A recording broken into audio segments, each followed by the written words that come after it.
Welcome to The Explainer. I am absolutely thrilled you're joining us today because we're going to take something that feels, well, kind of abstract, that heavy everyday feeling of modern stress, and we're going to transform it into concrete, undeniable biological facts. The source material we're digging into today takes us on this fascinating journey. It shows how the daily pressures we just brush off as normal are actually writing a literal prescription for our cardiovascular health, specifically when it comes to stroke risk. We'll be looking at this through a really unique lens, the modern young professional in Ghana. But listen, whether you're navigating brutal traffic in Accra or sitting in a boardroom in London, the biology we are about to unpack applies directly to you. Okay, let's kick things off with a really powerful thought from Maureen Kaloran. Stress is not what happens to us. It is our response to what happens. And response is something we can choose. This is going to be our anchor for today, because the material we're looking at proves we actually have tremendous agency over our biological stress response. It's not just about what the world throws at you, right? It's about how your body processes all that incoming fire. And more importantly, how we can actually train our biology to respond differently. So be honest with me for a second. Just in your head right now, on a scale of 1 to 10, how would you rate your average daily stress level? Are you cruising at a comfortable 3, or are you constantly redlining at an 8 or a 9 every single day? As we'll see in a minute, staying at those high numbers isn't just a fleeting emotion, and it's definitely not a badge of honor for being a hard worker. It's actually a measurable medical red flag. So here's our roadmap for today. First, we'll look at the biology of stress. Second, burnout and stroke risk. Third, we'll ground this in reality by exploring the Ghanaian stress landscape. Fourth, the mental health connection. And finally, prescribing stress management. All right, Section 1, the biology of stress, the silent threat. We really need to completely debunk this myth that stress is just in your head. It's not. It is a physical threat coursing right through your veins. Think of your body like a high-performance car engine. Short-term stress, totally adaptive. Your brain's HPA axis pumps out cortisol and adrenaline, immobilizes your energy, heightens your alertness, and basically gets you out of danger. It's like hitting the turbo button.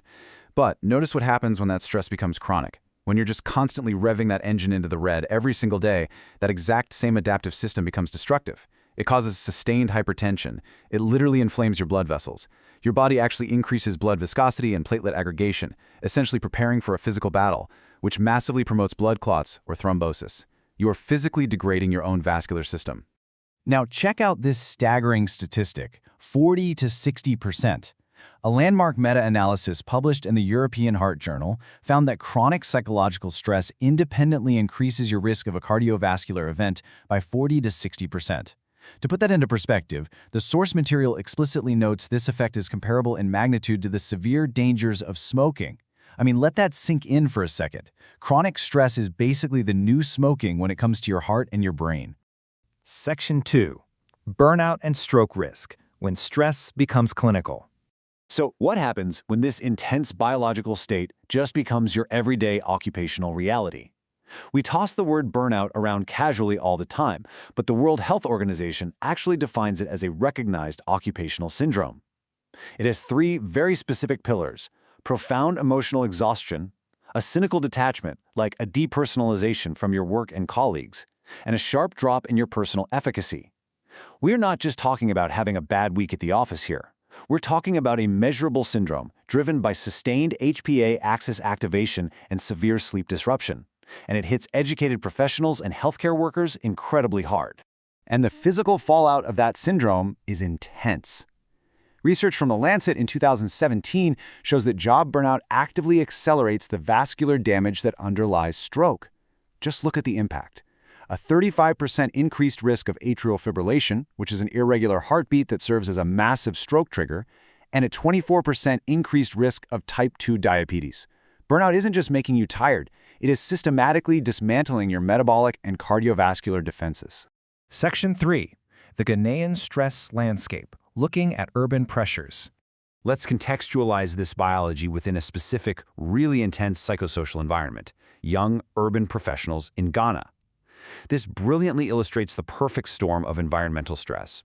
So you've got financial insecurity from irregular incomes, mixed with the heavy expectation to support extended family. Then you have the brutal traffic. We're talking daily commutes of 2 to 4 hours each way in Accra. That means hours of physiological stress with zero recovery time. Add in the multiple role burden, balancing a full-time job, parenting, heavy church responsibilities, plus a massive urban housing affordability crisis. It creates this exceptional, non-stop biological stress exposure profile, where that engine we talked about earlier, it is never, ever turned off. Section 4. The mental health connection, depression, anxiety, and stigma. Which brings us to the psychological fallout of navigating such an intense landscape. 45%. A 2016 meta-analysis highlighted in our sources found that depression independently increases your stroke risk by 45%. Why? Well, because depression physically alters your biology. It causes platelet hyperreactivity, which means your blood is way more prone to clotting. It completely dysregulates that HPA axis we discussed, and it drastically reduces medication compliance and physical activity. Your mind and your body are deeply physically connected.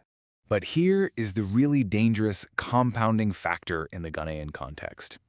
There's a profound mental health gap. There is immense stigma surrounding mental illness there. Symptoms of deep biological stress and depression are very often attributed to spiritual attacks rather than medical conditions. So naturally, people seek help from faith leaders instead of clinicians. Combine that cultural reality with severe clinical constraints. We're talking fewer than 30 psychiatrists for a population of over 32 million people, and you end up with a situation where these modifiable stress-related vascular risks are just allowed to accumulate, completely untreated. Section 5. Prescribing stress management and taking empowered action. Now, remember that quote from the very beginning? Response is something we can choose. Let's pivot from all of this alarming data to some actual empowering solutions. The very first step in your defense is making the invisible visible through screening. Simple tools like the Perceived Stress Scale or the Patient Health Questionnaire literally take under 2 minutes to complete. The source material strongly argues these should be absolute standard practice in all young adult medical consultations. I highly urge you to go online, find a free tool like the PSS-10, and actually quantify your burden. You just can't manage what you don't measure. The crucial point here is evidence-based stress medicine. Listen, these are not just wellness fads for social media. They are robust neuroendocrine medicines that directly lower your cardiovascular event risk. 30 minutes of aerobic exercise 5 times a week, that actively flushes cortisol right out of your system and promotes neuroplasticity. Strong social, family, and church bonds, which, by the way, are a massive strength in Ghanaian culture, actually reduce stress physiology. And sleep optimization, that is entirely non-negotiable if you want your HPA axis to truly recover. And hey, if you want something you can do right this very second, try the 4-4-6 diaphragmatic breathing protocol. Step 1, inhale for 4 counts. Step 2, hold it for 4 counts. Step 3, exhale slowly for 6 counts. Practicing this for just 5 minutes twice a day acts as a literal mechanical override for your brain. It immediately activates the parasympathetic nervous system, it lowers blood pressure, and it directly counteracts that hyperactive stress response. It is completely free, requires zero equipment, and you can literally do it while sitting in that brutal Accra traffic. So I want to leave you with one final provocative question to chew on. What currently prevents you from adequately managing your stress, and what is just one realistic change you will make today? Maybe it's that 4-4-6 breathing. Maybe it's finally committing to getting enough sleep. But remember, chronic stress is actively shaping your biology every single day. You now have the knowledge to shape it back.